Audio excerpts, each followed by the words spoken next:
and welcome back to Your Comments Matters. I'm your host, Carol Love, and today we're dealing with the Medicaid and Medicare issues again on this video where we're talking about Your Comments Matters. Well, the story today is coming from The Hill, and The Hill is talking about the future of Medicaid. We got some great commenters that commented on this story that we found. The commenters that we're going to be showing you here today are coming from Boo2457, Stop Censoring, Croupet, and Yono Trico. So those are the commenters that are coming here today, and we can't wait to see what they have to say about the future of the Medicaid cuts. So let's get into the video, shall we?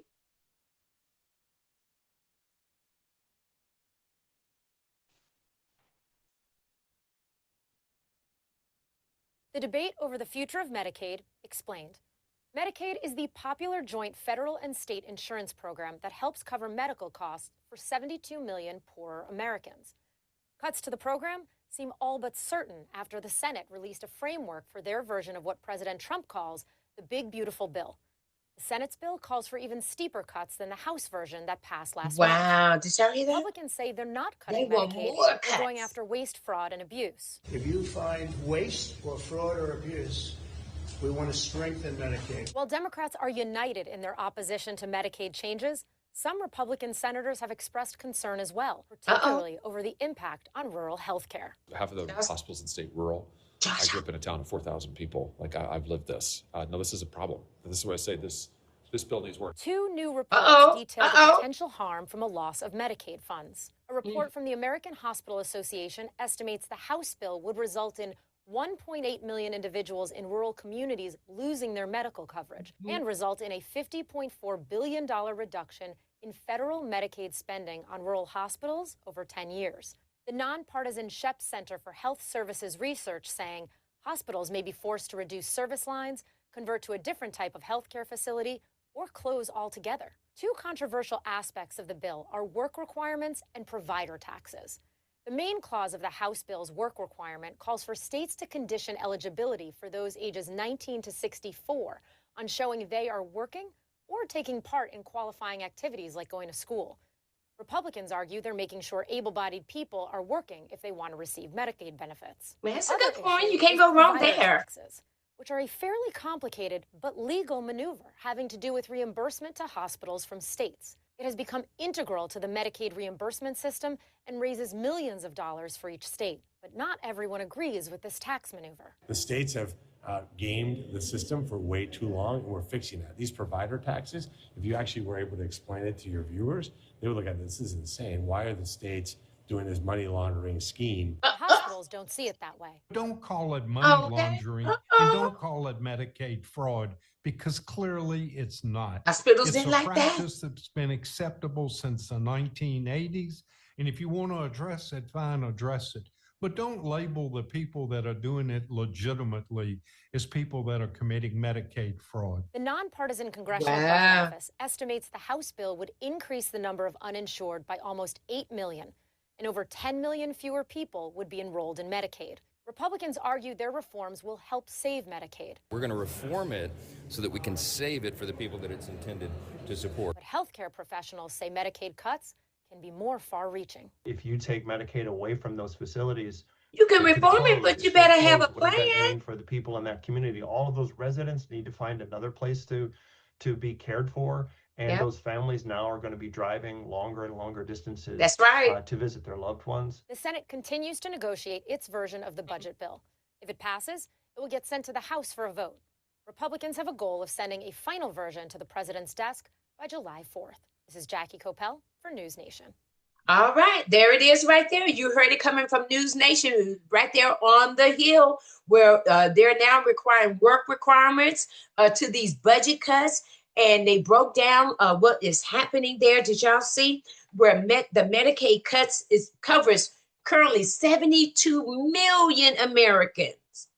And so the Republicans say they're going just for the fraud and the waste abuse. Y'all saw it straight from Trump's mouth. He said, we only want the waste and the fraud.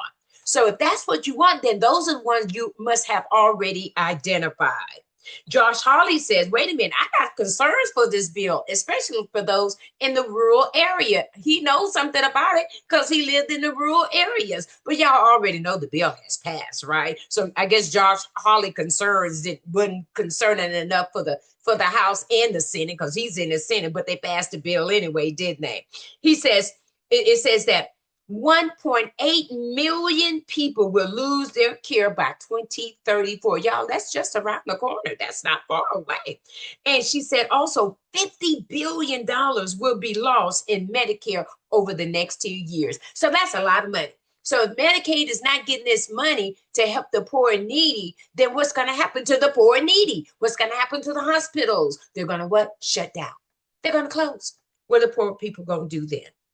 So they're saying they're requiring eligibility requirements now, where you now have to do it every 6 months. So those that are aged from 19 to 64, you must work or show that you're going to school or doing something. Kind of like that guy we saw in the last video, right? The one that we saw over there in Tennessee. Y'all remember that guy? How he got a master's degree and he said he worked and everything. So that's what they're saying they want you to do. So everything goes through. 8 million people will become uninsured. 8 million? What are these 8 million people going to do as they become uninsured?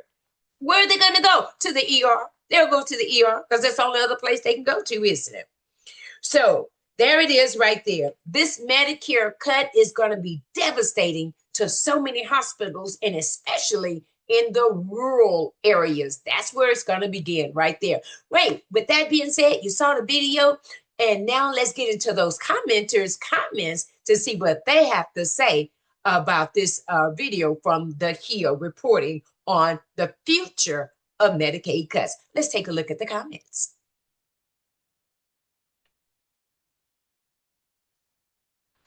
Our first commenter is Boo2457. We could fund Medicaid 200% by pulling out of NATO, stopping free money to Israel, and reducing the military budget. Boo, you got 12 views, 12 likes on that comment. That is a great comment. We really can fund Medicaid. Notice she said fund Medicaid, not cut Medicaid. We need to fund it, but we can also fund it by looking at other areas in the American budget, okay, in our government budget. So she said it right there, stopping free money to Israel. Y'all know that's a big topic right now. You know, for America giving money to Israel, we're giving money to Ukraine, we're giving money to all these other nations and countries, and we're over here suffering. And you want to take our health care away, but you want to give money to other nations? No, that ain't gonna work. That ain't gonna work. Even Minister Love. Miss Love gonna make a comment on that one. All right, let's take a look at our second commenter. Stop censoring. They got until 2027 to get their act together. You better go on and say it. Stop censoring. Stop censoring, saying don't be playing with us. You got until 2027. Well, that's next year, isn't it? Well, something got to give because we got midterm elections coming up this year in November. So something is going to have to give, isn't it? We ain't going to have to wait till 2027. It's going to be, well, what we vote for in 2026, the effects will take in 2027. You got that right. They better do something now.